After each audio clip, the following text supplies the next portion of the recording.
Welcome to the Dad Task Force. Tonight is our monthly hard talks conversation, and we're going to focus on the struggles of fatherhood. A couple of fun and exciting updates. We have a producer. So hats off and round of applause to the most beautiful producer I've ever seen in my entire life. Ever, of all time. Eventually, I'll put a camera on her so that you can see that I don't lie.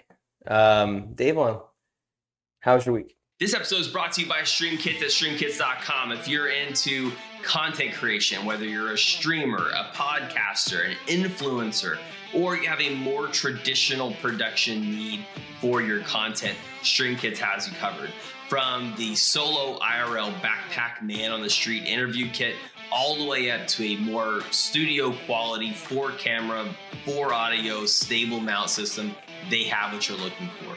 Look, in the last year, I filmed plenty of training content for some pretty big clients, and what I started off with was my phone.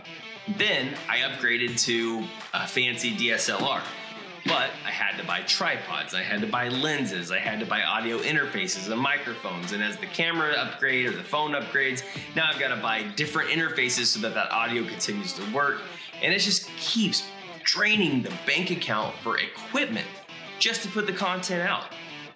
Now, with StreamKits, you get everything that you need in every package. And you get a camera, you get a couple of lenses, you get the mounting equipment, you get the audio interface, unless you choose not to get the audio interface, and you get high quality production level equipment that's super affordable to allow you to start streaming your content today. Now let's just put it into perspective. The most expensive kit on their website is 4 cameras, 4 microphones, 4 headsets, all of the interface stuff that all comes together and comes out one USB cord into your computer. $4,199. Go to Amazon and get a dual camera entry-level streaming setup. You're gonna look at about $4,500. Do the math. And it gets better. If you want a 3-camera entry-level broadcasting system for your production quality, $15,000. But StreamKits is a third of that price with 4 cameras, 4 microphones, 4 headsets, all the stuff you need to put it together to make it look cool and then get you on the road to streaming today. Those other systems are great. They probably work really well, but you have to have a learning curve to understand how to use the camera, how to set it up, how to manage lighting, how to manage the data transfer, how to get everything to interoperate and connect so that it shows up on your computer. That takes time. The more time it takes to learn these things, the less time you have to actually put your content out, which then is affecting your bottom line because now you're not making money on your content because you're stuck at the very beginning trying to get ready to run the race. StreamKit systems offer a simple plug-and-play design that shouldn't take you more than 5 minutes to put together and get going. And with discount code TASKFORCE15, you get an additional 15% off of production quality equipment that's so easy to use because it's plug-and-play that you can start sharing your content with the rest of us right now. So go to streamkits.com and enter TASKFORCE15 at checkout. Week has been good. Weekend was good. We were way out in the middle of nowhere playing softball this weekend. You were doing a triple header out in nowhere's land, right? Literally like in the middle of a cornfield. How long does a triple header take for your kids? So we started at the first game was either at 9 or 10. We finished at 2:30. So that is absolutely unfair. It was, yeah. Kind of crazy for like 10-year-old girls. Yeah. So we start at 10 and we're hopeful to get out by noon. One game. Oh, one game. One game. Oh. They're strict. Drop dead, like game is over when the time limit hits. Man, we're in the wrong sport. Yeah. Gotta switch to softball. Yeah. Well. Yeah. Did you win? Not that easy. We won 1. We lost 2. We lost our first game, was a heartbreaker. Mm, We ran out of time. Would have been a good game if we got to play the whole thing. got it. But what about y'all? No, we lost. We only had 7 kids show up, but we only lost by like 3 points. So, I mean, it wasn't like a total loss. There was some, I don't understand this age to the point to where I cannot get the right attitude. It's either too bad or it's like I don't want to be here, I'm just grumpy and I don't want to play, or it's the opposite of like I act like a 4-year-old. It's like I just want some balance, something in the middle. We're at the fun age where like the hormones start getting to come into play. So, And you're as a coach, we have kids that they get corrected one time, and once the correction's over, we move on. Like and I told him, I was like, hey, look, as part of being a young man and growing it to be an adult, you're going to receive correction. You're going to hear somebody that's a supervisor over you tell you to do something differently. You have to accept that correction and move on. right. It shouldn't like weigh you down. 3 weeks ago, we had like just an awful showing where attitudes, they gave up immediately after an error or a missed ball, and corrections were given. And now we have parents going through coaches to say, we have to take a different approach with this kid. He's a sensitive soul. And it's like, look, I get what you're saying. However, they're a teenager. Like they've got to be able to at some point accept some correction in some form of like, you are the apple of your mother's eye, not mine. Right. Yeah. So not just here to play baseball, here to like raise kids. Yeah. So yeah. It's tough. Then on the other hand, you got this kid that's never played baseball before. That's he led the team in stolen bases, and just the first game he scored, and he says, "Coach, I've never scored before." Right. And now he's stealing home plate 3 times in a game, and so he's on fire. Hey, can we coach? Hey, coach, can we practice 5 nights a week? You can. Yeah. He's got most improved already locked down. How's the family? Family's good. We got a crawling baby now, and so nothing is safe. Yeah, he would not do well here. Yeah. It's oh yeah. Cables and wires, everything. Yeah. How's family life for you? It's good. We've got a birthday. We had our last round of homecoming this weekend. Nice. So that's finally over. And it's just, trying to get back to normal and doing normal parenting, family stuff. We started home group stuff. So we sit down and meet as adults and do adult things. Yeah. Not to put you on the recorded spot, but you're welcome to come over and join us. Bring your wife. Yeah. We eat. Oh, I'm there. Yeah, last week we did pulled pork. This week we're doing tacos. Nice. When is it? Wednesday? Mm-hmm. Wednesdays. Nice. Yeah, for sure. So let's get into the meat and potatoes of today. And like last week, we actually went long, which is great because I went back and I listened to it and thought the conversation was good. Right. And you're gonna get glimpses of that in this because there's aspects of it that I was looking at today and I was shocked. Like, I don't know how I feel about that, but this is going to be the top 10 things that dads struggle with in fatherhood. So let's start with number 1. I'm not crying already. I have an eyelash on my eye. There's no crying in baseball. Yeah. Or on the task Or force. on the task force. Or on the task force. That might be the shirt. There's actually, real quick, I wanted to go back to that. We have, I opened up a product line for t-shirts and stuff for drop shipment. So they pick out what they want, the pick color they want, they pay for it. And it was really cheap. And it was like $15 for a t-shirt. And I was like, oh, cool. Right.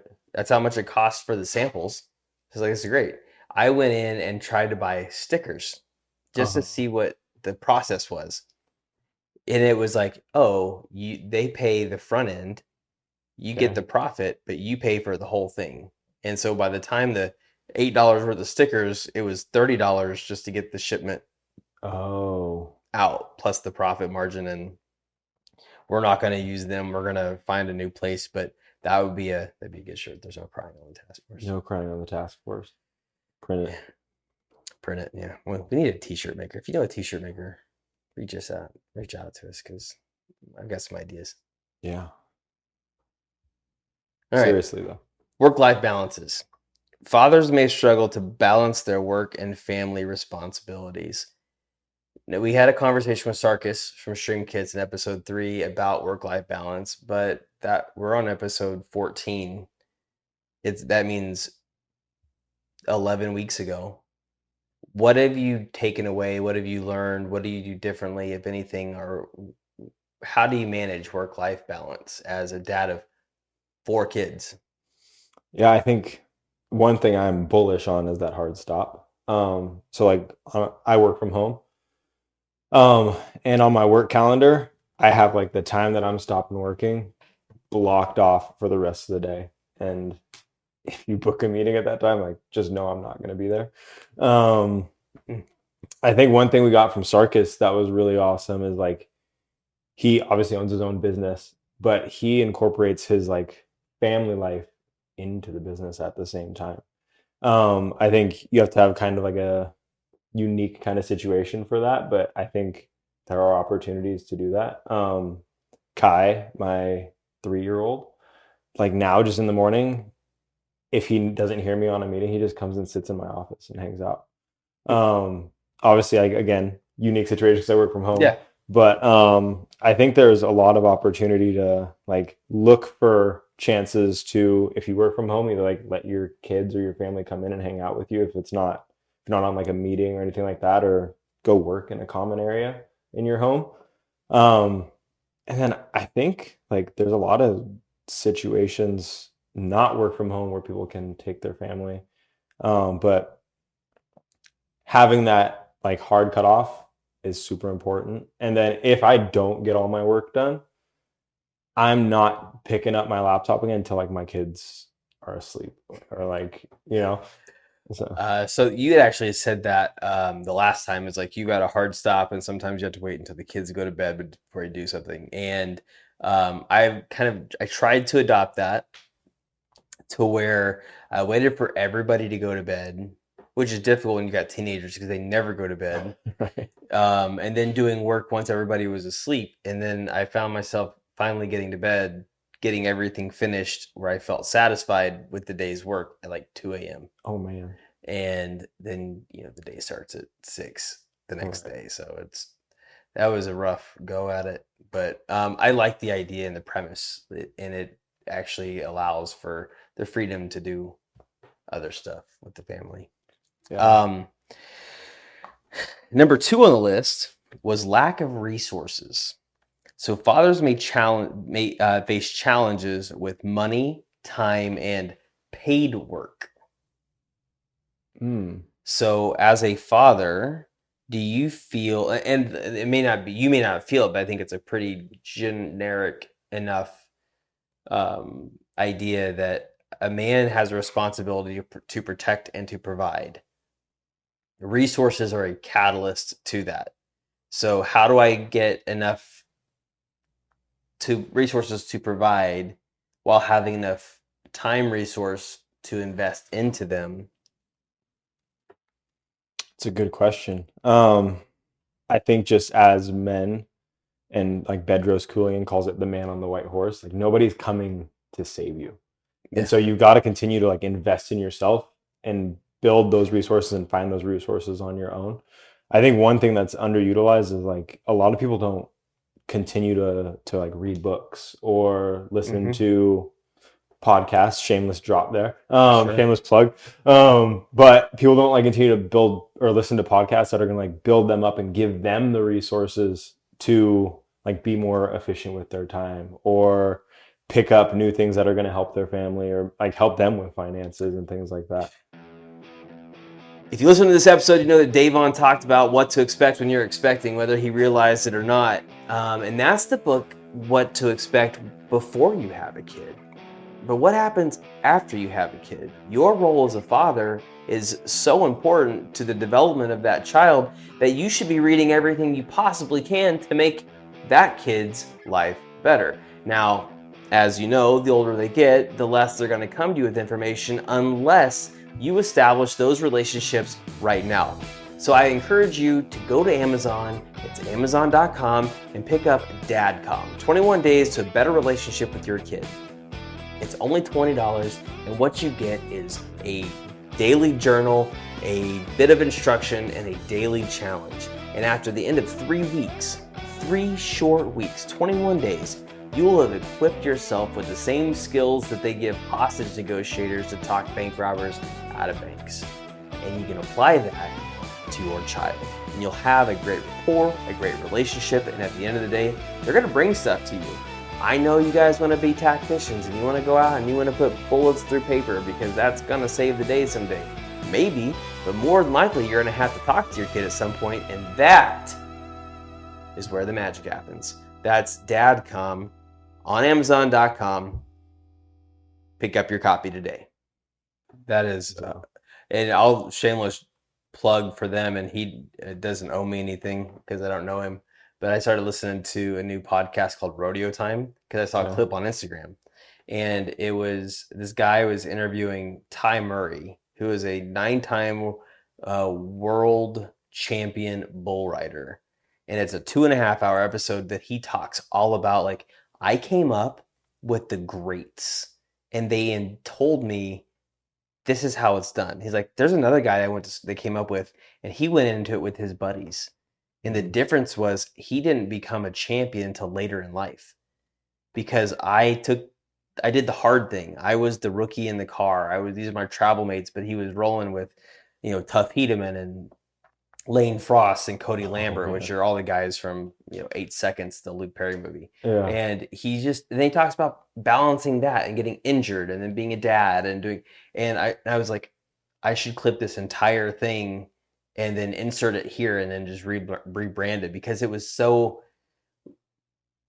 in line with everything we're talking about. We're talking about this old grizzled cowboy that's been riding bulls his entire life, and he's talking about how being intentional with time and being investment into yourself to be better so that you have more time is critical to being a role model and a leader. Yeah, exactly. It's got to be comfortable living outside your comfort zone. So. Okay. Let's define stigma. Okay. When I say stigma, what comes to mind? Well, stigma has like a negative connotation around it, first of all. Are we talking about a stigma around like fatherhood or men or? Just in general, just like what is the working definition of stigma? It's, I don't know if stereotypes is the best word, but I'm going to use it. It's like all of the stereotypes you don't necessarily want associated with a type of person or. Yeah. Okay. That works. Yeah. So on this list, it says fathers may feel. So those are 2 important words. May feel that people don't trust them to parent because they're a man. I think that's the perfect example of a fatherhood stigma. Like I'll use Erica, my wife, went to a bachelorette party a few weeks ago, maybe a couple months ago now. But I felt like there was like this like aura of people like worried about me being home with the kids for a whole weekend. I'm like, listen, like I keep them alive too. Like, but yeah, I do think that that's a stigma that's out there. I don't think it's always accurate, and I think that it intimidates some fathers because they like believe it. Maybe. Yeah, I think it was last week we brought this up when we were talking about how to grow. We're trying to grow, and then all the marketing experts say find the most explosive or watched videos in your target audience, and they're all about how stupid dads are or how like pathetic they are and how they're all bumbling idiots. And it's like, we don't want to do that. We're trying to do the opposite of that. Matter of fact, since then, I've joined several different parenting dad groups in Idaho and nationally just to see what is being said. And there is dudes out there that are really trying to be the best they possibly can, but they run into that in the court systems. They run into that with baby mama. They run into that with in-laws. They run into that every step of the way, that they're somehow an idiot because all they did was be a man. It's terrible. So let's say we've got a new guy in a neighborhood and he rolls up and he's like, hey, I heard you guys have this dad task force. How do I fight this stigma that I'm an idiot? Ooh, I think you have to like go the extra mile to show you're not. Put yourself in situations, but like take the opportunity to like be the one who's taking the kids to school and like packing their lunch and making sure that they're everywhere that they need to be on time. Because if people just regularly see the mother doing that, it's never going to change the stigma that like what's going on. Yeah. And so like first part's visibility, but then like having confidence in yourself when you're doing those things. If you're taking your kids to school and you look like you're uncomfortable, then like the stigma just is still there. That's probably true. Have you ever felt that? Like besides just like that, not from outward facing in, but inward facing out? So my wife is largely in charge of like making sure our schedule's dialed in.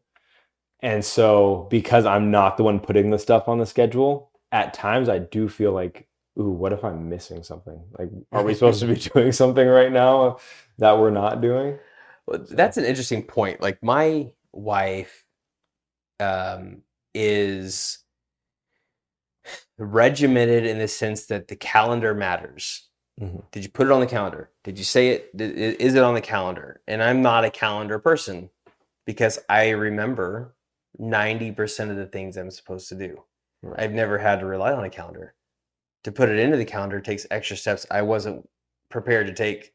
Right. Now she has helped me overcome that hurdle where now I am more intentional. But like that is a big piece. Like, hey, we're gonna go do this. No, we're not. We've got 57 other things on the booked out today. So that's a big one. As a matter of fact, she doesn't know this yet, but as a producer, her job is also book guests. So she's shaking her head no, Surprise. But she doesn't know that. There's a reason we turned her mic off too, is always so she couldn't argue with any of this. Societal judgment in line with stigma, right? So fathers may face criticism for deviating from traditional gender roles. Do you catch flack for being the drop-off dad or the pickup dad or the drag them around town dad? I don't. Thank goodness. But I do joke with my friends of like they start doing it a lot, not like in a serious matter, but like, call my friends like he has a Yukon. I call her car the school bus, even though I very much drive a school bus. Absolutely. A white school bus of my own. So no, I haven't caught flack. Have you ever caught flack for it? Yeah, when I was a cop, I was like, I can't go do whatever dumb stuff you guys are gonna do today. I gotta take the kids somewhere. Oh, okay. And, it's like, yeah. But whatever. I mean, I've never been really one to care about other people like that, so I think if you do catch flack, like if you have a big reaction to it, it's just gonna carry on. If you're just like, yeah, I gotta drop my kids off, idiot. Yeah. Well, there was a thing on Pubity, Pubity, the Instagram channel, today that I saw that it said millennial dads for the first time in like several generations are spending more time with their kids than they are at work. Which I thought, hey, that's a win. Yeah. That means hopefully that the next generation aren't a bunch of dirtbags. Right. Because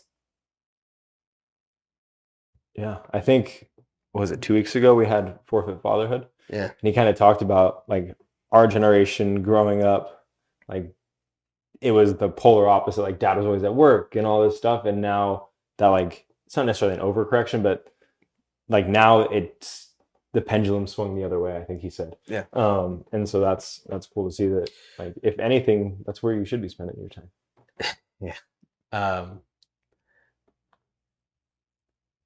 Okay, so we don't talk politics on this, but this is the point that's being made has an example using a political figure, and I think it's kind of funny because he's a dad, and it's well, you'll see. Okay. Dads struggle with a lack of support at work. Many workplaces have policies that restrict or discourage fathers from taking paternity or childcare leave. The best example that caught the most national attention in recent history is the Secretary of Transportation, Pete Buttigieg, Oh yeah. who at the beginning of the current administration took off 3 months for paternity leave for his adopted children during a time of national crisis and supply chain shortages. The flack that he got from it was layered. Part of it was that, he had made a comment about needing to learn how to breastfeed. Right. The other part was that him and his husband adopted kids. Right. The other part was that, unlike you or me, we're not getting 3 weeks off for paternity leave, Right. paid. Right. And yet he got like the 3 months or the 12 weeks time paid during a time when he's responsible for the entire transportation and of stuff in the country. So like the scales balance a little bit different. Right. But how do you feel about paternity leave? I'm gonna start by saying, if you're in politics, like, just be prepared to catch heat no matter what you For do. sure. I think like my stance on paternity leave is, I personally have never taken like an elongated paternity leave. But I don't discourage anybody that works for me to like be rushed back to work either. I think if you're in a situation where you can take the time off, like, you're going to come back and you're not going to be 3 months behind on work. Yeah. And I mean, you're able to get paid one. But I think it's super important that you do like take time to, one, help your wife who just had a baby, like manage her life. And then two, like bond with your baby for a little bit. Yeah. And then whenever you feel like you're ready to get back to work, get back to it. I don't know if like I would take 3 months off, or like, I don't know, but I don't discourage anybody. Yeah, I think that there was a study that came out that showed that a baby can bond equally with the father during early infancy as they do with the mother. Differently, but equally, Right. right? But I've never taken I never was offered a paid paternity leave. If I Right. took time off, it was vacation Right. or sick time. So when you go back to, number 2 of resources, it's difficult for a dad to take 3 months off if they're not getting paid. Right. Yeah. I think if you're, I don't know, I'm in sales. So it's like, when I talk to my team, we talk a lot about preparing. Like, okay, how long are you trying to take off? Well, the nice thing about sales is like you can make that in advance. And so prepare for it. But like I said, like there's some scenarios where you may not have that freedom. And so I mean, the baby's got to eat and your like family's got to eat. So you got to get back to work at some point. Yeah, agreed. That was the big one. I was curious because spent way too far time on the internet today, going back and forth about Mayor Pete. Emotional changes. Becoming a father can make you more emotional. Do you feel that as a father, you are more or less emotional than before you were a dad? Oh my gosh, yes. You cry, don't I you? think I said this in like the first You're a crier, aren't podcast you? we did. I'm a crier. Yeah, we talked before we started recording last week. My oldest daughter was like, "Dad, we need captains and like all this stuff on the team." And I told her to like step up and get into a leadership position. And we were getting just beat bad in one game. And she calls a timeout and like brings her whole team. I almost lost it right then. I was like, that's so beautiful. No. But definitely a little bit more, I don't know if I'm more emotional. I'm less like hard nosed than I used to be. Before kids, I didn't care about anybody else's feelings. So I never would have guessed that about you. really, Yeah, you seem like a very nice guy. yeah.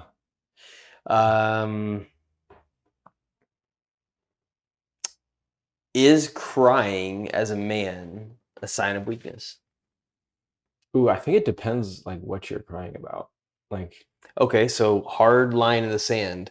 What can you cry about at the lowest level, and what is at the lowest level? Like, where is that line where you crossed it and now you can't cry anymore? I think if it's like you're crying because like you didn't get your way or like something made you sad. As a man, you gotta like figure it out and figure out how to keep it moving. I cry at like beautiful things now. Like my daughter like calling the Can you time put out. that single on him? What is a beautiful thing that you cry about? Like this is like the worst stereotype sports dad ever, but like my daughter calling that timeout and Yeah. like getting her team together, I was like, man, that is awesome and beautiful. That's good. I mean, Yeah. that's a good thing. You can put that on me real quick. I took my daughter to an eye appointment because I was a part of my VA claim, Mhm. and they've always laughed. Dad doesn't cry. Dad doesn't cry.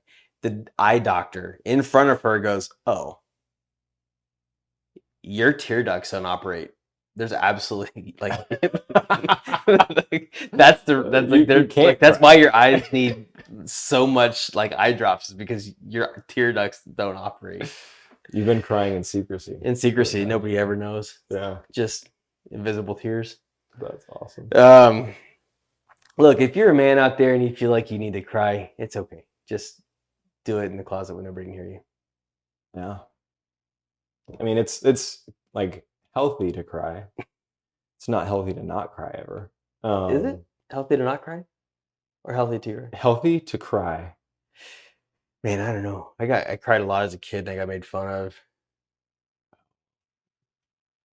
I I think shame is what clogged the tear ducts. No, I just dry heat. Just dried them out. You sat there with a blow dryer and like dried your tear ducts out. Never again. Discipline.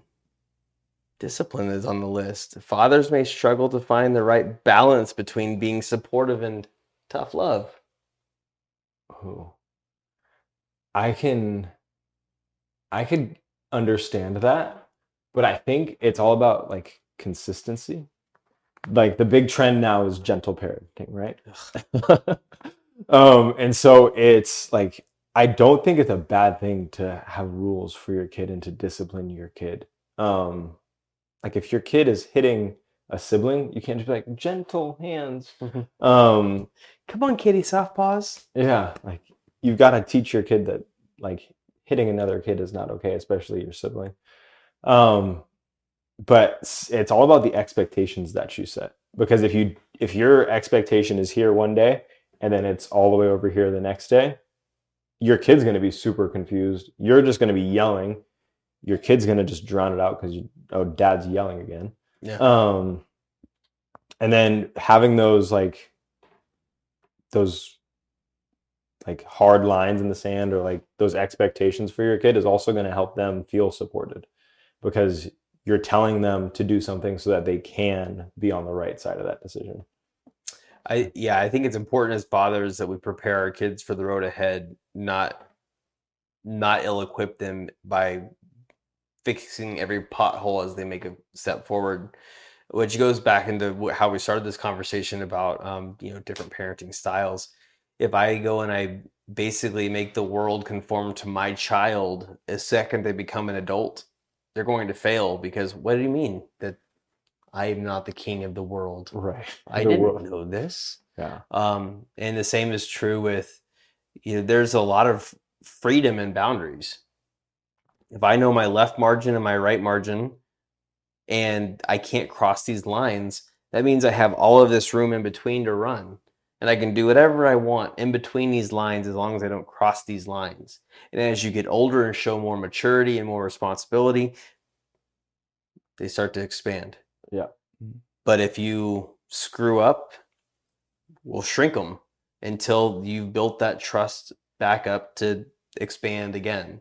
And I think that that's discipline. It's not necessarily spanking or grounding or being harsh. It's being intentional and meaning what it is you're saying, why you're saying it, and how you're saying it, and having purpose behind it. Just because you get pissed off because your kid did something doesn't mean that the punishment's going to fit your emotions. It needs to fit the crime. Right. Exactly. This is my last, hopefully the last sports analogy I'm going to make. You're But the coach on here, so go for it. every sport is played between two lines. There are rules between those two lines. That goes 100% with what you were just talking about, right? Like that's why people say that sports teach discipline, is because when you cross those two lines and you're between those lines, like you've got to abide by the rules. And those rules might change depending on the situation, but you still have to abide by whatever those rules are. And if you don't, you get penalized. Just trying to think of any sports that might not. I tried to before I started talking. And there's somebody in the comments is going to totally bring one up. But What about like skating and running? Things that require a lap. well, running, you have to you're within bounds. Sure. Like competitive running. Yeah. Yeah, I guess even everything has got a boundary at some point, or it's a scratch, right? Yeah. Yeah. I was telling Garrett earlier today, I was like, look, I don't love sports. I like to watch them, but I'm not like a fanatic. I don't care one way or the other about sports, but I do enjoy like watching them. And it's for that reason, like the discipline it took to get to that point. Yeah. I was having a conversation with a guy I'm hoping to bring on at some point. He used to be a professional baseball pitcher. Okay. And we were having the conversation on Sunday about equipping your kids, like letting coaches coach. Don't like curtail the coach because it made your kid feel uncomfortable. I said you want your kid to be successful in the sport. You need to let people that have come before them lead them well. And sometimes leading them well is discipline. Yeah.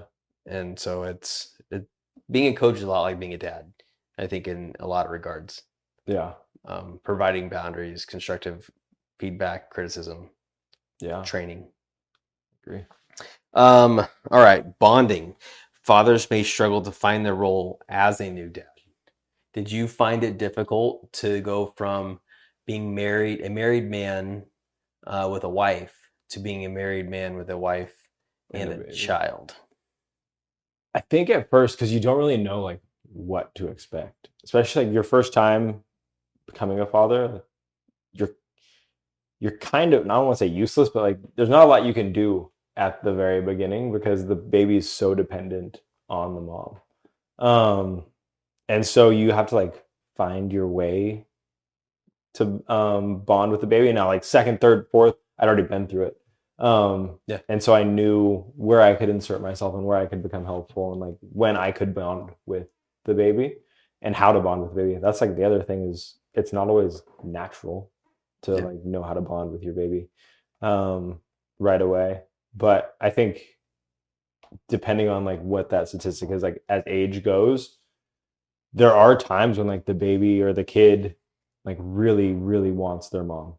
But you can't let that like discourage you or make you feel like you're not bonded with your kid because the mom provides different things than what a dad can provide. That is a point that needs to be made more often. A mom's provision is not the same as a father's provision. That's why the two are equal but different. Yeah. Like a mom loves and nurtures, a dad protects and provides. Right. And those are two different things. Now, moms clearly, obviously, protect as well, but that's part of the nurturing aspect is to keep that baby alive. So, Yeah.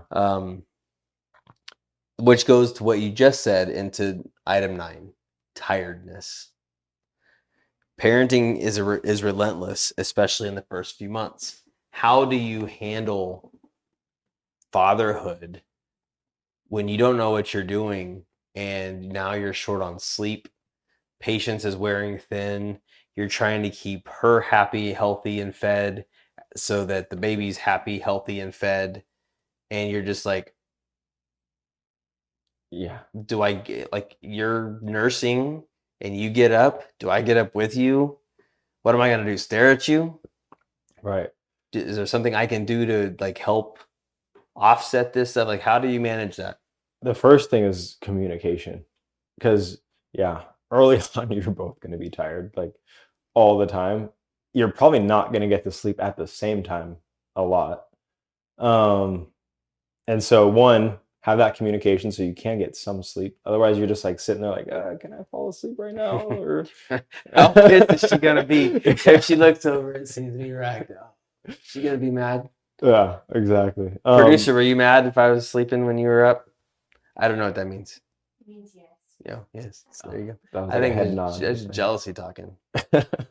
Right. But I think the other part of it is like you've got to just get used to, and you got to live being tired, and you've got to get used to or you've got to figure out what your day looks like and when you can be productive and like what you need to knock out at certain parts of the day.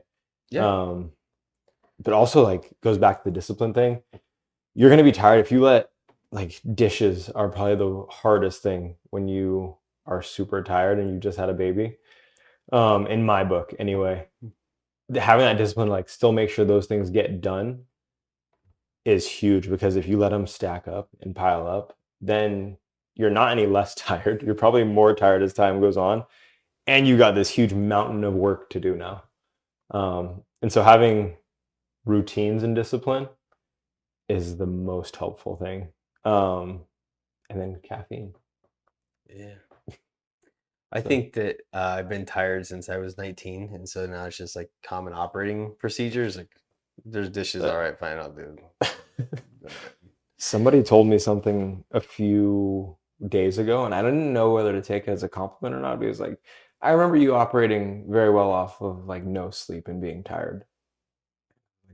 On one hand, it's a compliment because Yeah. thanks, you think I operate well, but two, like, am I visibly tired? And I didn't feel tired when we were hanging out before. You think these bags come naturally?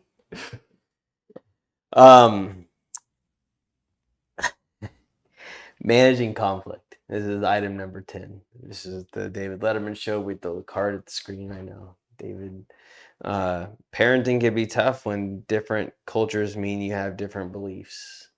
Oh, How do you manage, and if this is conflict resolution between you and your bride and her way of bringing up kids based on her experiences and being brought up by her family.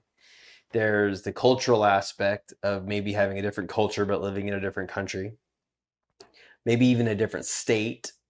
And then there's the if you're a believer, you have a faith component to it, raising your kid in a way that aligns with your faith that might be counter to the culture that you're living in. So it's managing conflict in a lot of different arenas.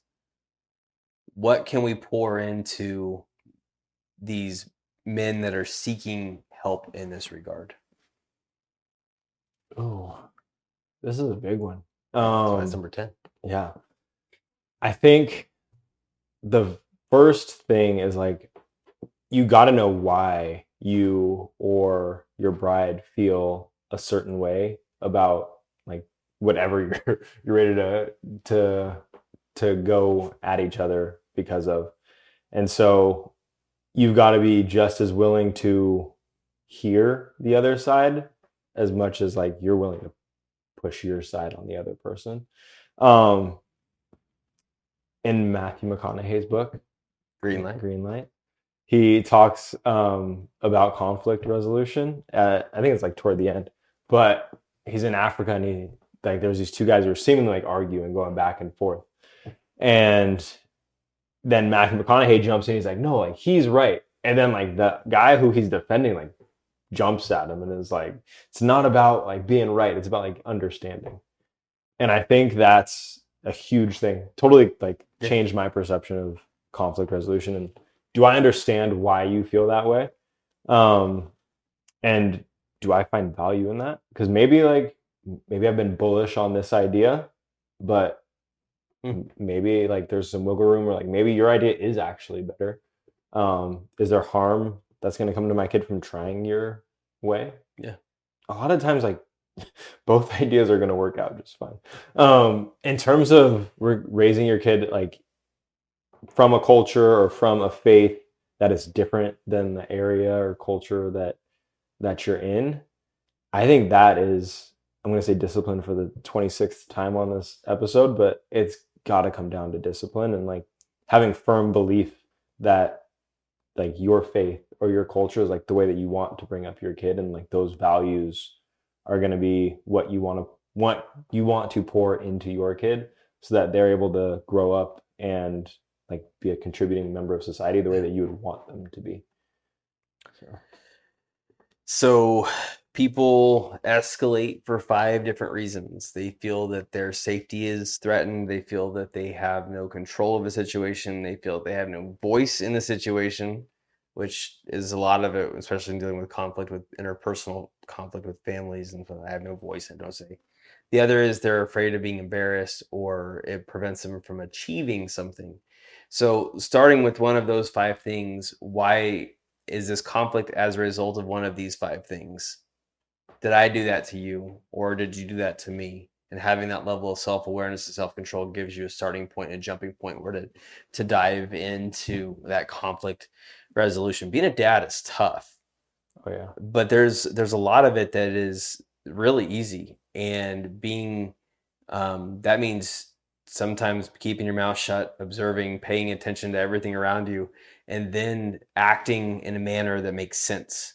That's tactical decision making. I read a quote yesterday, and I haven't published the graphic yet, but it was another Marcus Aurelius quote, who's one of the Stoics, and it says, "Quit arguing about being a man. Quit arguing about what makes a good man. Just be one." Meaning there isn't a hard definition of what a good man is, but you know it when you see it. Right. And you know a dirtbag when you see it. Don't be a dirtbag. Yeah. Anything you want to throw out to the greater good today as we wrap up? No, I think what I do want to like double down on is kind of what you just said. Like, there's no definition of a perfect man. Nothing I said during this episode or nothing you said is the end all be all, like right or wrong answer. But it's just an effort to like get on the right path. So. Yeah. So I want to add a new component to the show, and it's done in a lot of different shows, and I think it's either we pay tribute to somebody that has made a difference in your life, or culturally or societally had an impact on the greater good, or is just like a great source of wisdom. So is there anybody today that you want to give, I don't know what we're going to call it, maybe a task force merit to today? Somebody, I actually think, so put me on the spot a little bit here, but I used Bedros Keuilian's White Horse quote.